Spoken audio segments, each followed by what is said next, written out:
Going. Awesome. So thanks so much, everyone, for joining us this morning for a conversation on building a D2C growth launch plan and playbook.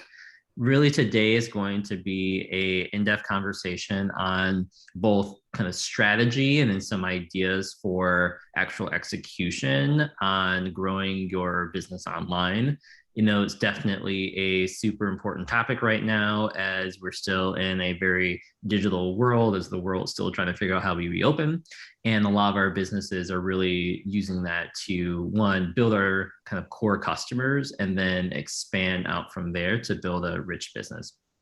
Today, I have joining me Jane Lee, founder of LaunchPop, and she is a awesome D2C expert. Previously ran her own brand and now helps other CPG companies to really grow their digital presence and with a focus on ecom. And so with that, Jane, I'd love for you to just give a quick intro on your side, and then we'll hop into a presentation that she's put together. Cool. Yeah. Obviously, I would also love for everyone to ask questions and stuff as well, just because I know how hard it is. And so I want this to be a really good discussion that actually has actionable stuff that you guys can bring to your brands. So yeah, I started my career off in CPG actually. So I was initially at General Mills and PepsiCo as a brand manager. For both companies, I actually was on the innovation desk. So it was cool launching new products for them, and I got some really good groundwork experience in that traditional CPG world. Afterwards, I left, and then I started my first company, which was called Silly Bee Intimates, and this was a bra company. You guys know that those sticky bras. I mean, all the women here probably know it. The bras that you stick onto your boobs when you're wearing something backless. Yeah, I started a direct-to-consumer brand around that product, also with nipple covers and stuff. And this was back 8, or I guess it's been a decade ago actually now, where the words DTC was a new concept. And I think back then, influencer marketing wasn't even really a new category. It wasn't a thing. It was this new category. I was just sending people who had a big following my bras and my lingerie. And so I was able to actually bootstrap that company. And believe me, that was a different world when Facebook ads had a CAC of 60 cents. It was nuts. And so different world a decade ago. That is so crazy. I know, to think I actually had those numbers for a $40 or $50 product, a 60 cents CAC. Can you imagine if that could happen now? But yeah, so I bootstrapped that company, ended up growing it and selling it to this company in Canada, and then joined Shopify as their entrepreneur in residence. So I was at Shopify for around 2 years, working on a lot of cool stuff, working on growth projects, working on research projects, and then also helped Kylie Jenner launch her lip kit store. So that was a really cool experience as well. And it was great because it was just at a time when Shopify was really entrepreneurial and small-ish and still felt like a startup. And so I loved that experience. But I always knew that I wanted to do my own thing again. And so left Shopify and then started LaunchPop with my co-founder, Eva. So my co-founder has a background in design. So she's a great at UI, UX, website, packaging. And then my background is more in branding. So branding, copywriting, and performance marketing. So we kind of really had complementary skill sets. And so we're let's help people launch their companies, because it kind of was naturally happening anyways. And so we started LaunchPop around 5 years ago. We're actually originally from Toronto, but we moved the company over to LA 5 years ago. And so our company's in LA. And what we do is we help people launch and grow their direct-to-consumer brands, specifically in the health and wellness, food and beverage space. Those are kind of the two categories that we're the best at. And we've launched companies like Morning Recovery or More Labs, Hydrate, Gem, some of the ones that you guys might know. And we really do help them from scratch. So they come to us usually with with a brown bottle or a prototype. And then we help them find product market fit, do their branding, their marketing, and also their growth and performance marketing during the first phases to get them to a seed or Series A, essentially. Some people come to us a little bit later stage as well. So they kind of have a product, had some traction, and they want us to grow them to the next level. And so we help with that too. So yeah, a little bit That is about so amazing. I love that you have this focus on D2C because it really gives you um, perspective across multiple different products, multiple different categories to understand what's different and what's similar, and then being able to leverage that experience for the other brands, right? And I think that's just really cool. Yeah, I think like the now that we've launched honestly more than 50 companies, like we've just like taken every single time we've launched it's just become better and better, right? So yeah, for sure. And it's like interesting to see everything evolve over time, like from a channel perspective, what's important from a branding perspective now too. Like things change so quickly, like every single year, and we're the ones that feel it and the ones that need to keep up. So yeah, it's a nuts time. Yeah. I love that. Well, I think the good thing is like everyone on this call essentially has some type of D2C built out or is just getting ready to launch. And so it's like very top of mind for everyone. So would love for you to share your kind of growth playbook and how you suggest brands go about it and how they should think about it. Yes, I will. So I'm going to share my screen. Can you guys see that? Is that good, Jordan? Yep, looks good. Okay. Oops, wrong button.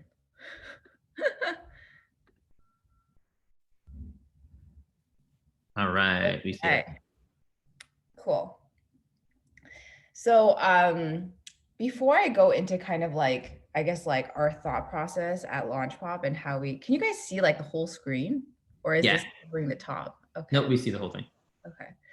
And these are actually some examples of some companies that we've launched in the past. I would love to go through some case studies of some companies that we've launched and grown so that you guys can learn a little bit about our approach and how we think about growing these brands.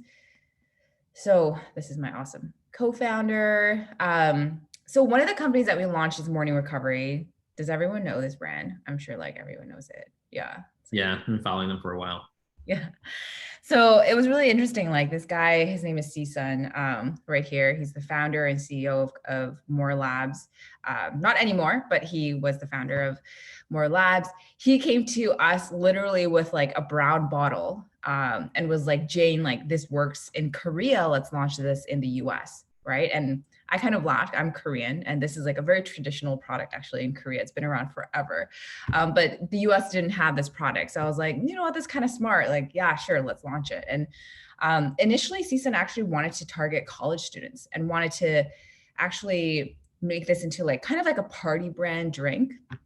And we were like, hey, before we actually make any decisions on kind of like how to position this product and who to target, let's actually do some testing around it. So before we even created the name or the branding or the packaging, we actually created these little mock-ups and we put them on Facebook and Instagram ads, and we pushed it out to the world as an email lead gen ad, and was trying to see who would actually engage with this ad and what kind of cost per leads we would get depending on the different personas we were targeting. And so, we targeted people who worked in tech and finance, moms, like people who loved health and wellness, just to get a gist of like who would actually engage. And it was actually the people who worked in tech and finance, especially when the ad said like, this is your productivity hack, do more the next day, right? So, we decided to pursue this type of angle instead of going towards the college students.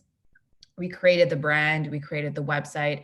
And one of the biggest things that we did before we launched was create community. And so, like everyone knows about what a beta group is, which is initially the first group of people that will try out your product. We created like a closed off Facebook group. You needed to request access to it by answering a bunch of questions. And then we gave them access to this group. And before we launched, we got CSUN, the founder, to interact with these people. And we got people to actually try out samples of the product before we launched. And the samples didn't look like this. It actually looked like, a brown bottle with a number like 001 on it. It looked like they were actually a part of the R&D process, which people loved, right? So like they were part of the journey, and we got them to film themselves when they were, drinking wine, and then how they felt the next day. So we collected a bunch of content from them too before we launched. So I think like one, it killed like three birds with one stone, right? Like one, it's like we started to create community before we even launched. Two, it was a great place for you to have like an online living and breathing focus group. Every decision we made, whether it was about the products or the brands or the color of the cap, we actually put those questions into that group and people answered right away. And three, now that focus group is now the community. So it's probably at 2,000 to 3,000 people now. For GEM, it's like around 10,000 people. And it's now like an open and public community, but it started so long ago. And those people that were like OG in this group became like the ambassadors of this brand, right? Jane, I love that. And I'm a huge fan now of like actually building community for those early adopters. But I know a lot of people are thinking like, how do you actually get people to join that group? Yeah. I know you did the ads where you're like directing the ads to an email and then inviting them to the group, or how did you actually get them in? Yeah, so we tried a couple things. So like one was all of the ads that we were running in order to find product market fit, they were email lead gen ads. And we actually pulled them through a drip campaign, automatically inviting them to this group. So that was one. Two, we actually did run ads actually saying like, do you want to join this beta group and actually co-create a hangover drink with us, that kind of wording. And so we did that. And thirdly, we actually posted on places like Product Hunt and Reddit, because and we got CSUN to do it very genuinely as a founder, because like obviously you can't make it look promotional. You actually have to be like, look, like I want to co-create this with people who want to help create the next wave of hangover drinks.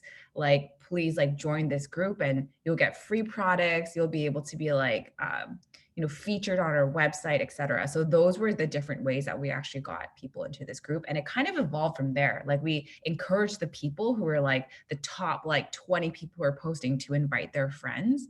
And we DM'd them and they started to bring in other people and it grew organically in that sense. I love that. Do you think that's the same way that you would build that early community now? Or is there anything that you would do differently based on how things have changed? Yeah. I would still, we actually still do this with our founders today and it still works, right?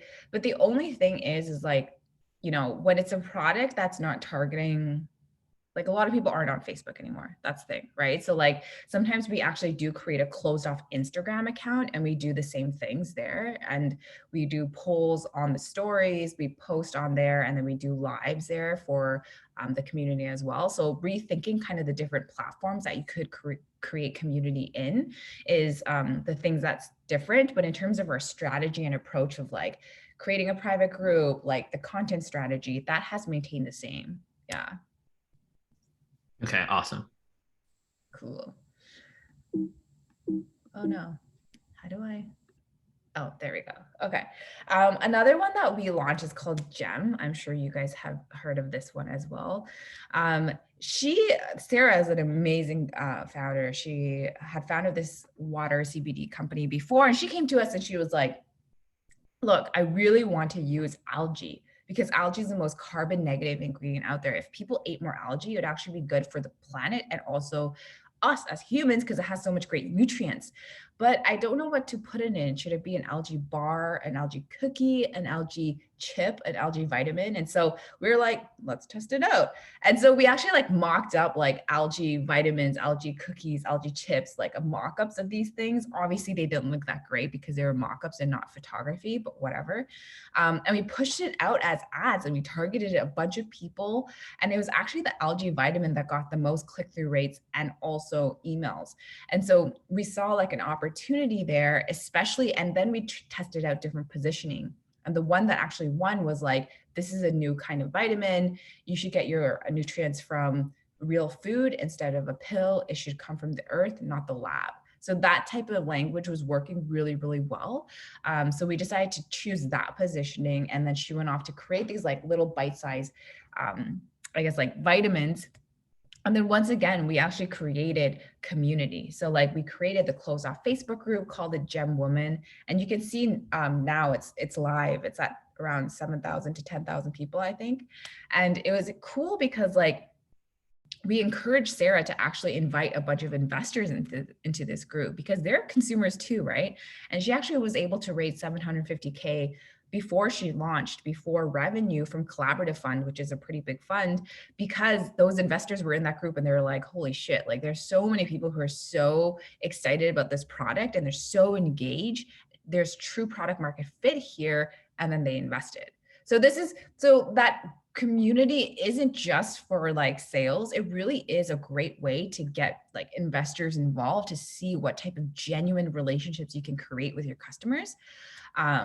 So yeah, I completely encourage creating community and like inviting your stakeholders into the community as well. I absolutely love that. And one thing I see all the time, and honestly, like I was guilty of this myself when I launched T Squares, is that often as a founder, like you come up with the idea for the product or the business and think that like, oh, because you personally have that problem, tons of other people must as well. Yeah. And you can end up going down like a very narrow path without understanding like what demand for the product is in the market. And I love how Jim was able to test that out with different like product forms first to see where the demand was before overly investing. Yeah, for sure. And like, I mean, I see this time and time again with all of like some of our founders, like they're like, oh yeah, like I've gotten feedback from all of my investors and my investors' kids. And I'm like, that is just one type of person. That is like a very rich person who's living probably in LA or in New York City. Like that's not the right way to get feedback of your product, right? I'm like, that's so frustrating to me. I'm like, you need to get like genuine feedback from like an American in the middle of nowhere and see where like how they are receptive to your product. And so keep that in mind. Do not go to your investors just for your just your investors in terms of feedback. Yeah, it's a very biased way of thinking about how to build product and how to think about marketing. Yeah. Nice. Yeah. Yeah. And the other thing is like, obviously, like I'm sure everyone on this call knows, like so many times, we'll be doing like CRO and ads, and we always think as people who live in like LA and New York that everyone kind of like understands our product because we're exposed, people in like with the West Coast and East Coast are exposed to like all these new innovations with food and beverage. But you really have to think of like the average person in Ohio or middle America, right? Like what are they exposed to on a day-to-day basis when they go shopping? Probably not like your nootropic bar, like that. It's still a new category for them. So like having a lot of empathy when thinking about your product is really important, especially when you think about people who are not living near an Erewhon or like like a specialty natural food place. So yeah. No, that's so true. I love that idea of also like using your consumer's language to talk about the product versus like how you want to talk about it, right? And I love how you can kind of disseminate that a little bit or get it from some like things like Facebook ads or like the closed communities and asking people like, why do you buy the product, right? So if Jim's asking their customers like, why would you buy this? And be able to reflect that same language in their marketing could reach those, similar customers to that. Yeah, totally. Like and also if you are launching a product that is a little bit of a new type of product or in a new category, I think like one of the things that you have to consider is like making it relatable to the point where you can actually like create create a synonym of what it is. So basically like if you're creating like a nootropic drop that is good for your brain function, right? Like, don't talk about it as a nootropic drop. Talk about it as like a way to boost your coffee, because that's like something that people can completely understand because it's something that you're relating it to versus creating a new category of, right? So that balance between like innovation versus tradition is really important. No, I love that. It's kind of like the whole movement on the tech side of saying like the Uber for X, right? Yes, Because exactly. Uber did like a ton of work explaining to people like why they should exist. It was probably really hard for them. And so you can kind of leverage that existing understanding to say, hey, we're like this, but better because of this. Yeah. I agree.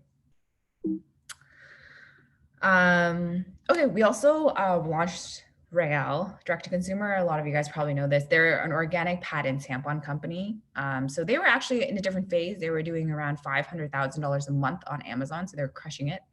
But their direct to consumer numbers were like really, really poor. So they asked us to come in.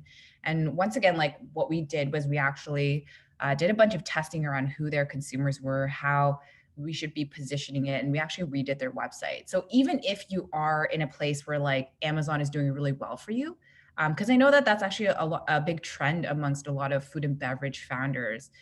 Amazon is a great channel for food and beverage because people are just used to buying food and beverage off of Amazon.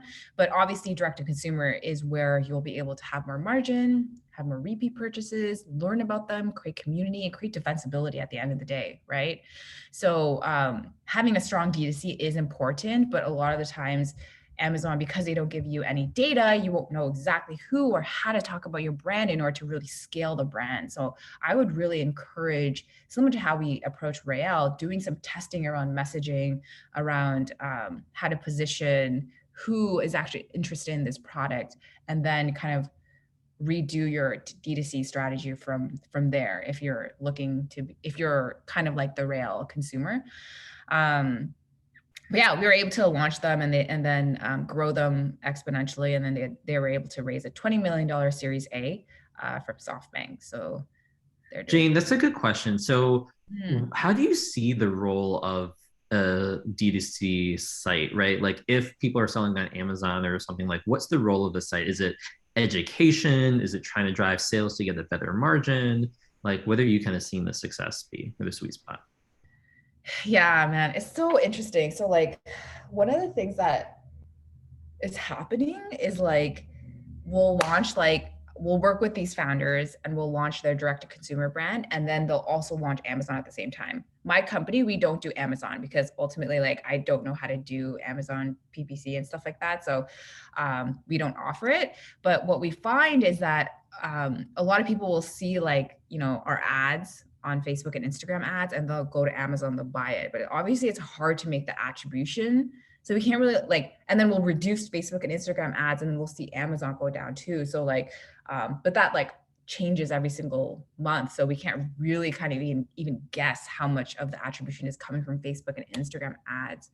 And so like they are really, really linked. I think like Amazon is just like, I think your direct to consumer website is a place where you want to tell your story and then create loyalty, right? Like that's like the biggest reason why I think D2C is going to be a better channel for founders, not only because of the margin, because it's a way to get people to actually subscribe and also like continue to purchase and become a loyal consumer, because you're giving them products outside of your actual physical product. You're giving them content, you're giving them community, you're giving them other things that are equally as important.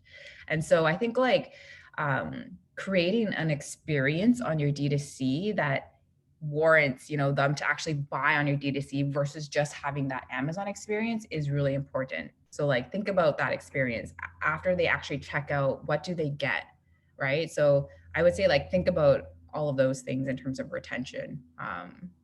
And what is that experience like? What are you finding, or how should brands go about like telling that story? What's important to consumers? Is it product attributes? Is it founder story? Is it like seeing the founder's face front and center? What's kind of having the best impact? Yeah, I think like founder story always is one of the most important things, but we'll do a bunch of testing on Facebook and Instagram ads to see what angle of the story actually resonates the best.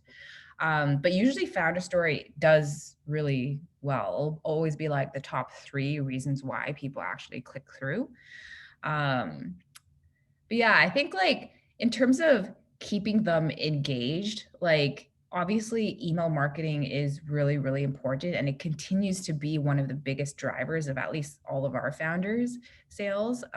So I think like, you know, email marketing isn't dead. You just have to think more creatively about how you send out your emails and how you execute them. So keeping them engaged through email marketing, SMS marketing, thinking about like, you know, different ways you can give them content and make them feel proud of being a part of your brand, right? So what other brand partnerships can you do? What are you doing from a nonprofit angle? What type of values do you have as a brand?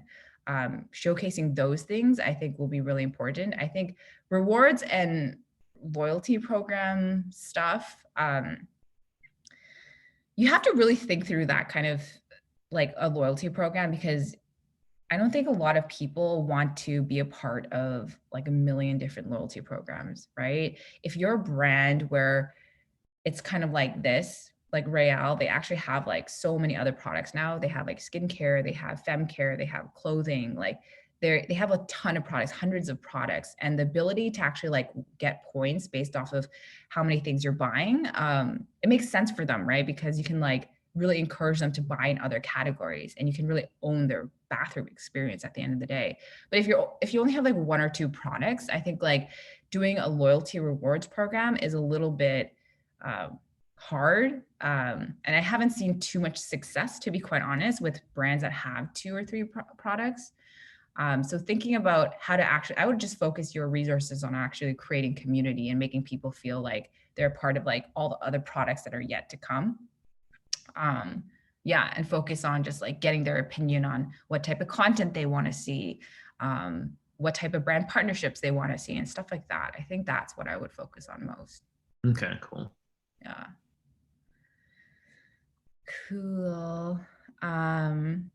Another one that we launched is Hydrate. Obviously, if you guys know Hydrate now, it does not look like this, but this was like the first branding that we ever that was ever done for Hydrate. And so this one was really interesting because like, once again, we did a bunch of testing at the beginning, and where we found some product market fit was actually people that enjoyed UFC or extreme sports, right? So like, I think this is an interesting example of the fact that like, you know, we didn't want to create a brand that was purely all about extreme sports, but we knew that specifically from a channel perspective, we could create some content around that, like around extreme sports and UFC fighting. And so if you looked at that time, like the ads and the content, we had some stuff around extreme sports and UFC, but when you landed on like, you know, the home page, obviously like it didn't look like an extreme sports brand. And so I think like this one is an important lesson of like having a niche audience at the beginning, right? And it's okay that your brand doesn't look like that niche audience, but as long as your channel strategy does really attract that specific audience, it will work because it's just cheaper. You're able to make really focused kind of like copy and content specifically for that audience. So yeah, I'm a big fan of like finding a niche audience at the beginning, but obviously that takes time and effort. But once you do find that product market fit, it's just a lot cheaper to acquire that customer. Yeah, that kind of brings up a good point because I experienced that even so on the T-Square side. We had some people that liked our product because of the focus and energy benefits, and then other people who were like, I just really love the taste and texture. And so, Yeah. when you have multiple customers, I know other brands have like really strong, like gluten-free, allergen focused customers, but then some are on the flavors. Like, how do you talk to multiple customers at the same time? Yeah, landing pages. Yeah, we do a lot of landing page stuff, and sometimes we'll have like 8 to 10 different landing pages that highlight different benefits, right? So they all have different ad strategies. So one will just be around gluten-free, and then when they land on the landing page, the first thing they see is like gluten-free, the banner that says gluten-free, and all the testimonials are on gluten-free. And those landing pages are really, really, really simple, and they're able to shop on that landing page. And those will actually give better CACs than just driving someone to homepage for the brands that we've launched. Landing pages not only can highlight different benefits, but it can also be positioned for different audiences too. A good example is like, I'll give you guys two examples. One was a menstrual supplement that literally was like this miracle supplement that will help you with your PMS. PMS, for those who don't know, like have like many different symptoms, right? So one is like fatigue, bloating, PMDD, like hormonal acne, like all of those are encompassed in the word PMS. And so what we were finding was that when we drove people to the homepage, they weren't converting because like a pill that cures PMS, it just does too much, right? It's just like, do I really believe that it will cure all of the PMS symptoms? I don't know. So we actually created multiple different landing pages that highlighted just one of PMS symptoms. So it was like, this pill cures hormonal acne. Another one was like, this pill cures fatigue from PMS. This one cures bloating from PMS. And it all those landing pages just highlighted which ingredients cured that specific kind of, obviously you can't say cured, but cured that specific symptom. And so those actually ended up doing so much better, like literally a $20 CAC versus a $100 CAC. So that's one example. Another example is like we launched this really high-end dog care company. So it was kind of like dry shampoo for dogs, like glitter shampoo for dogs and stuff, like high-end pricing and stuff. But after we were doing a bunch of testing, we realized that there were kind of two different types of shoppers. One were like these people who didn't like washing their dogs, and they just wanted something convenient, and they were buying just one product off of the site, which was this mist that basically you mist your dog and it's like Axe. Like it covers the smell and it's like whatever, right? And then there was another type of customer that was shopping on this website, which was like the person who wanted to give their dog like this luxurious bath spa experience, that was buying like their their shampoo and their conditioner, right? So, and those two shoppers were buying different products and they actually had different demographics. Like this person actually loved PetSmart, or not PetSmart, like Chewy, like something like very just straightforward and functional. And this type of customer like loved Goop and Net-a-Porter and was more of a sophisticated like shopper. And so we actually created two different landing pages that were actually branded slightly different. So this one that was a little bit more functional was like white. We copied kind of what the Chewy website looked like, to be honest, very functional looking. The other one was like, the language was so much more floral and like flowery and like whimsical, and we had beautiful photography. And those two landing pages actually did way better than the actual website. So, and all of those like insights came from like, a couple or 3 months of doing ads and just learning, right? And doing surveys and learning about our customers. And then we went into the landing page strategy. So I wouldn't say like landing page comes like immediately. It really comes from like different insights that you get from your customers. And every single brand will have a different landing page strategy for sure. So on those landing pages, Julie from Zoom had a question. She said, when you lead them to the landing pages, what's your objective? Is it to get emails, subscribes, or conversions? Conversions. Yeah. So that's like a straight up like conversion play. And it's just like such a streamlined and specific way to get people through the funnel, right? Like we're not asking them to browse the website. Actually, these landing pages, most of the time, you can't actually go to the website. We leave it as one page.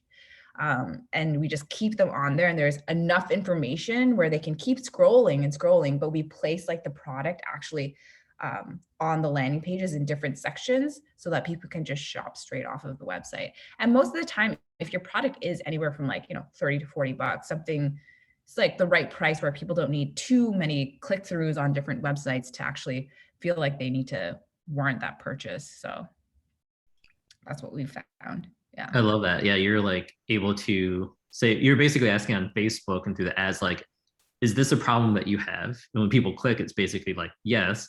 They get to the landing page. This is your problem. This is how you can solve your problem, right? It's just like very streamlined. I love that. And like the landing pages are really simple. So I think like for us as founders, we want to create this beautiful brand, and the website has to be like amazing, and it has to like look so luxurious and awesome. But what ends up working the best, honestly, is something really, really simple, like something on a white background, super simple, not too much information.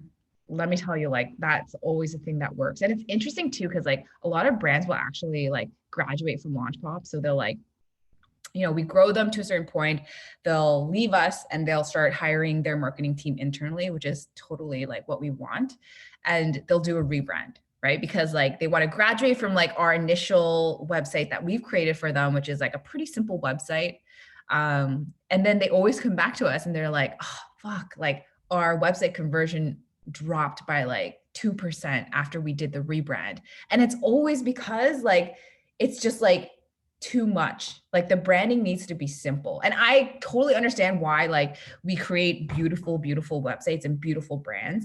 But I think at the end of the day, like people want a simple shopping experience. And those are always the landing pages that win. for That's sure. really funny to hear. Yeah, I definitely see all the time the desire to overcomplicate things. Like, oh, but we could talk Yeah, about this and this and this and this, and just gets bloated. I know. And then it's funny, right? You like you're like networking, and then you meet some people who have been like, they haven't even raised any money and they've been growing their brand, and you go onto their website and it's like it looks like shit, but it's like they're doing like $10 million a year, and you're like, wow. And it's like Yeah. I've come across that so many times. It's like the brands that actually like don't look like they're like VC backed, and they're like super simple, and they're like doing so well. I'm like, that's me doing something right. Yeah, no, totally. I love that. Two other questions that came in. Sophia asked, this is kind of going back to the Real example.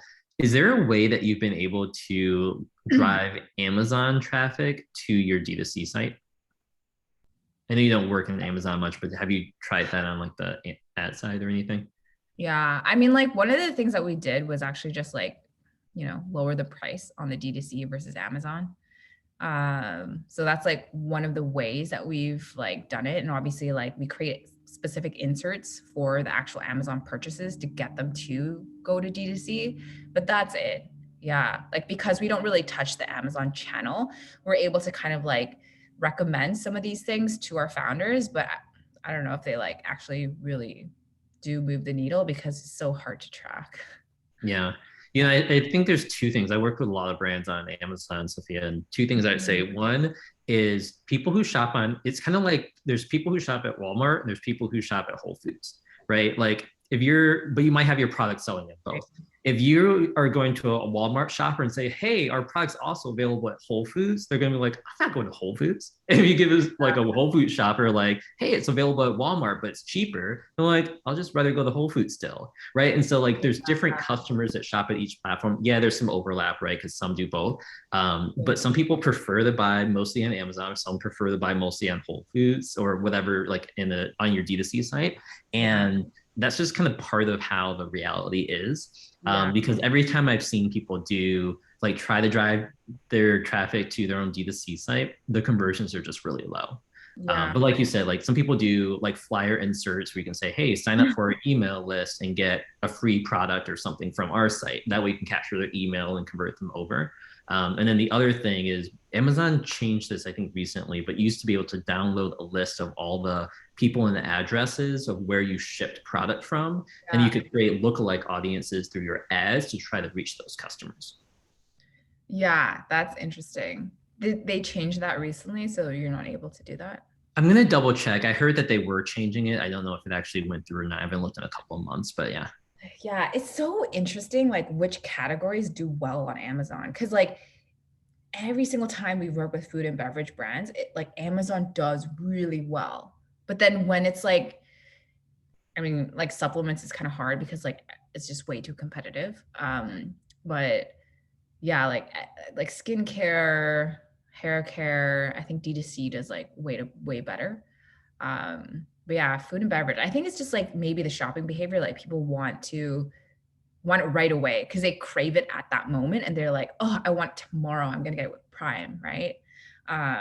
Maybe that's like the psychology behind it.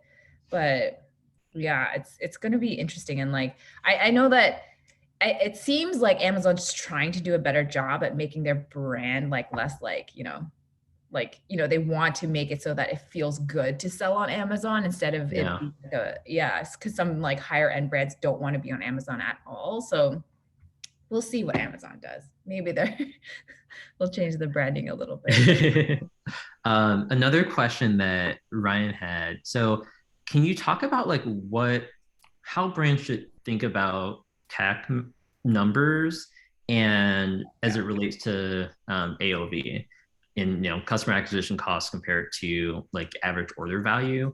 How should they think about that? What's a good number they should go towards, and like how do you think about the strategy behind that? Yeah. So, man, with the iOS change, it's just like I'm sure everyone in this room is feeling it. It sucks. It really, really fucking sucks. But that's why, like, I feel like we really need to focus on retention. And I know that's like everyone knows this, but it's like it actually doesn't matter what the CAC is as long as your product does its job and you're focusing a lot of your resources on retention and you get them to just buy like 3 or 4 or 5 times during the year, it will make sense at the end of the day, right? But it's hard to get into that mentality because like obviously like one, investors are asking about CAC, which I think is like, it puts that pressure on a lot of you guys who have raised money. They're like, what's the CAC? What's the CAC? What's that? When really they should be asking about LTV and retention and engagement and stuff like that, repeat purchases, right?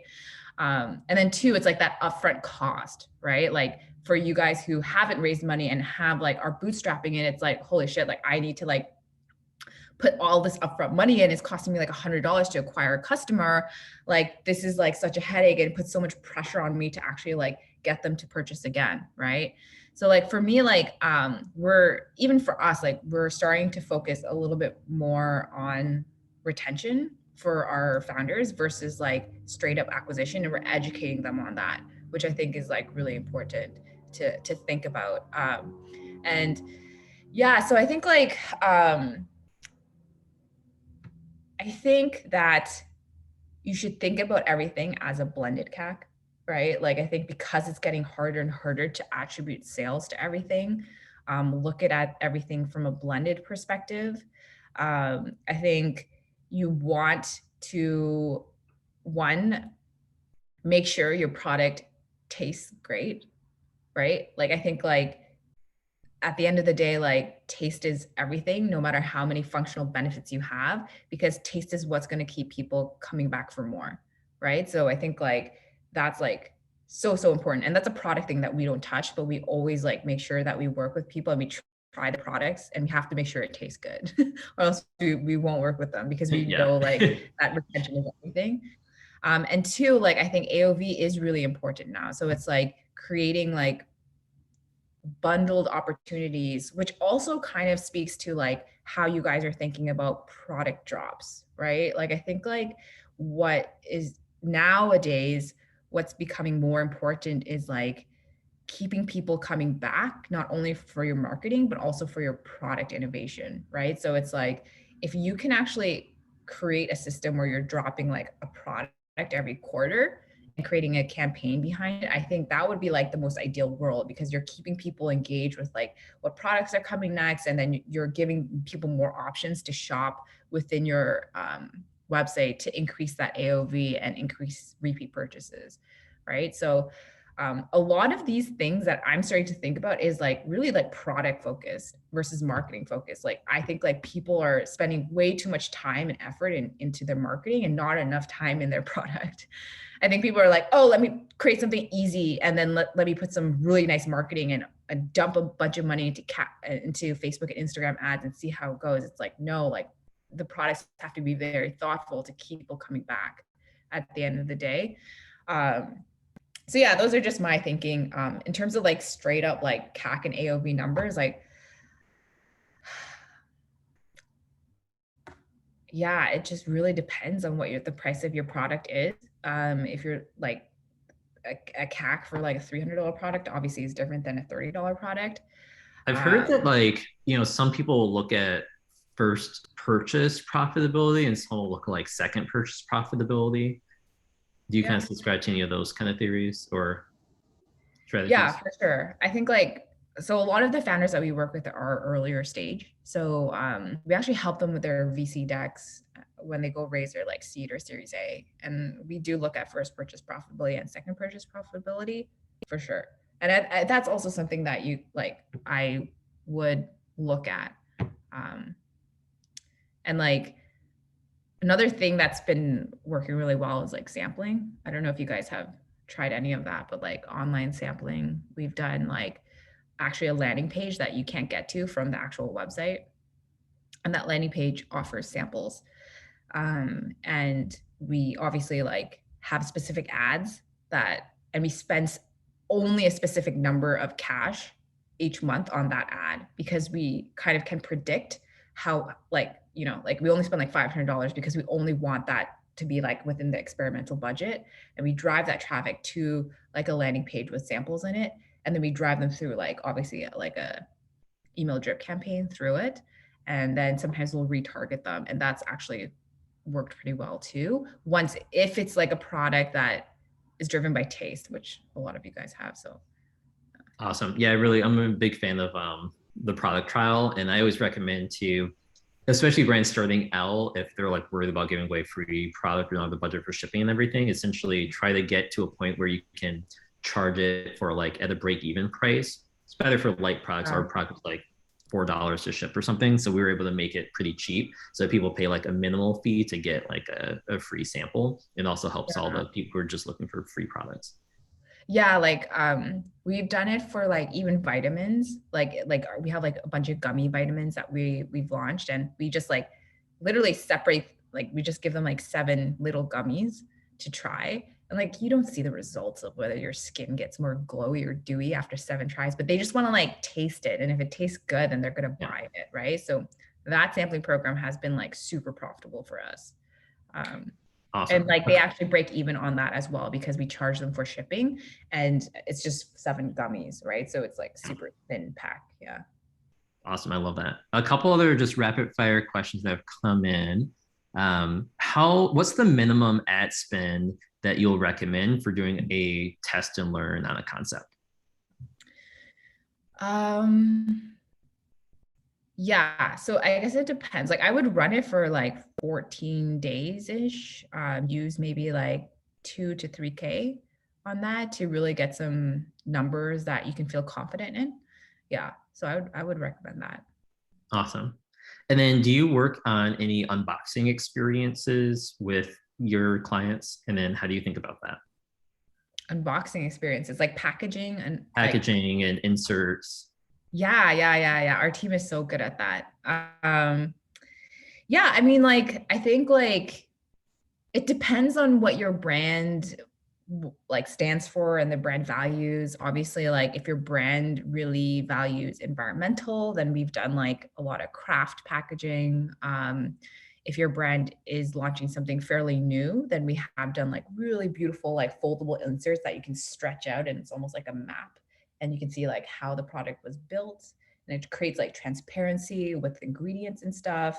And sometimes we've done things where like it's like a little postcard and it has like a little note that you can actually fill out for your friend. So it's like, hey, blank, like you've been a friend for blank years, and I think you're blank and blank and blank. Here's a discount code for underwear, like, and we ask them to take a photo of it and then share it so that, it's like kind of like a more like offline experience.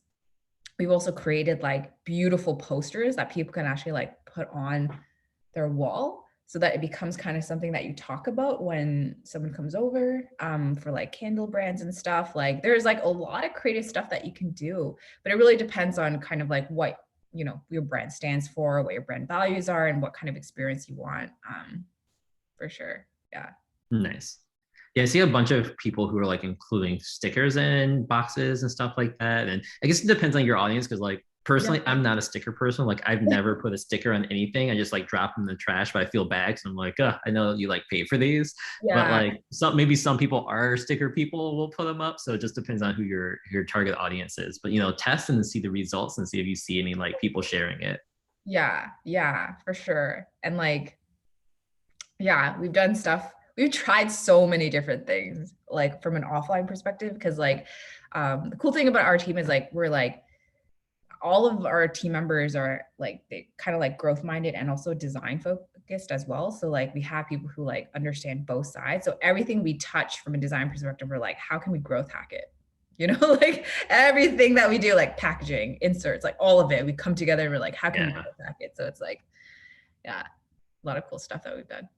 Do you work with any CBD products? One of their brands who's listening in, you can't advertise CBD on Facebook or Instagram or Amazon, and they actually have a liquid. Like, have you done anything with that or have any thoughts on how they can grow?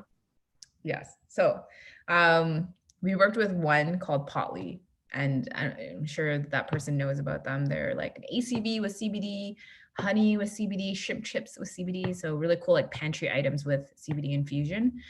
Lots of learning. That was the first and only CBD brand that we've actually launched. And like, I actually like feel like I wouldn't be confident in doing growth for CBD companies anymore because of the experience that we had. And like, we like, first of all, like Facebook and Instagram is like they are so strict with CBD. Obviously, like they know, we've had to create multiple different Facebook ad accounts. We've had to create multiple different websites that lead them through different surveys that finally lead them to the actual final website. We've had to like duplicate the website, strip out all words that have to do with CBD, hemp, everything, and then drive traffic to that, and then hope that at the end of the day, when they actually receive the product, they're okay with it being with CBD. Like so many different things tried. Like it's hilarious how hard they make it. And you know what sucks? It's like I see some CBD companies and they're using like the words hemp and stuff like that in their brands, in their ads. And I'm like, how are they getting away with this? Is Facebook and Instagram just like they favor some people and they're just like giving them leeway? I don't know. But it's like, yeah, I feel for CBD companies. Like I think like a lot of CBD companies rely on influencer marketing because obviously like it's like content and email marketing, right? Like just getting leads and then educating them a shit ton on what the benefits of CBD is. Like that's like those two channels are the biggest channels I see. And also like advertorials, right? Like I see a lot of CBD companies use that as well. But Facebook and Instagram ads have just such headache for every single growth person I know in the CBD world. So it's like, I think using those other channels is better. Yeah, it just that's so crazy that you have to like create multiple websites and things, and just talks about the just like the wild west of the space. Can you imagine the attribution headache that we had? It's like we just lost it. It was like this is just like a nightmare. Yeah. I don't think people talk about it enough, but like it's hard for everyone who's in CBD. So I know Greg just mentioned they have hold hemp hearts in their products, which you like have been legal for forever, and they still get pulled just because they have the term hemp in it. I've heard other people just erase hemp, right? They just call them like hold hearts. They didn't have to like block over their packaging to like hide that language so the image recognition software doesn't pull it, and just like crazy things that happen. I know, like botanical. I've heard that people are starting to use that, and like, oh, that's crazy. Like, yeah. We had another question earlier. So, for a brand who's just launching, what customer insights are most important to gather, right? So, if you're like thinking about running that ad strategy, or you're relaunching, like, how do you think about the buckets of ads to test? Like, what data is going to be the most impactful? Yeah, I think like when you're just launching, you're launching a new product within your brand. The most important questions are like who, right? Like who, and then why. Like why would someone want your product versus another product? And what benefits are the most important for customers? So I think those three questions are the biggest things that you guys need to think about, because those questions also will help you guys build out your website, landing pages, and packaging, right? So like if it's the founder story that people are resonating with most once you A/B test it, then on your product page of that specific product, you're probably going to want like maybe the third image on the carousel of the image. You put an image of the founder and then like a blurb of like why they created the product, and maybe you actually put that on your packaging on the backside, right? So yeah, I think those three questions are the things that we should think about. And those two questions you can do on Facebook and Instagram ads, but also keep in mind that like the results that you see on Facebook and Instagram ads isn't like the Bible, right? Like it's just one way of getting some data points. You have to couple it with like competitive. What the heck is happening out in your category? You also have to couple with like actually getting some qualitative research, which is why we create those like Facebook groups, because that gives us like qualitative results, and just look at what the industry, like macro trends, like what is happening there. Like everything has to kind of be combined together to give you some more insights, to make the best decisions for your business, in my opinion. Awesome. No, I think that's super key. All right, we got 5 minutes left. This has been incredibly helpful. Any last pointers or insights or like new trends that you've been seeing in the space that brands should be aware of? Gosh. Yeah. So I'm sure some of you guys have been playing around with TikTok ads and Snapchat ads. We actually like do that in-house as well. But those like And Pinterest. Okay, so Pinterest is like great at driving traffic, shitty at converting. Done. TikTok is like great at driving traffic, shitty at converting as well, unless you have a product that is like really, really affordable. Super, super affordable. I'm talking like $6, $7, $9. Snapchat, same thing. I think like it's like the trend is it's just getting more expensive to acquire new customers, right? So what I'm seeing is that a lot of people are leaning into like brand partnerships. So selling other people's products on your website and you asking them to do the same, because it's just real estate at the end of the day, right? It's almost like a physical store. You're giving them some space based off of how much traffic and how much effort you're putting into your brand. You kind of want to find someone who's doing an equal amount so that it's like fair, or you could do like a commission kind of thing. So that's like one thing that I'm seeing. I think the second thing that I'm seeing is like you need to create a brand with soul, right? Like I think like a lot of people, it's like kind of table stakes now that you create a brand that has an opinion about the world. And I think that's how you create like a tribe at the end of the day, right? Like you have to create a brand that cares about XYZ, like, you know, in terms of like things that come out into the world, like news that comes out, like what is your stance? And I know that's like a kind of like a controversial kind of aspect, but I think people are starting to care about what the brand stands for and who's behind the brand a lot more. And the brands that do it well and find their tribe are getting those repeat purchases. They're getting like people who are like natural ambassadors. And honestly, like some of my brands who have brands who like are very vocal about, you know, issues around the world, they're hiring their customers, you know, like in terms of like their corporate team, you know, because obviously like we're all customers for brands, and these people are reaching out and saying like, hey, look, I'm a marketing manager at XYZ brand, like, but I love what you guys stand for, can I work for you guys? And like it's hilarious, but it's like that's what's I think a big trend that, you know, debatable. I know some founders like it, some founders don't, but I think that's like a big trend that I'm seeing too. And then lastly, just like focus on retention tactics a lot more, I think, because it's just going to get more expensive as it becomes more competitive as well. And then just in terms of like fundraising, I think like if you don't need to raise, don't raise.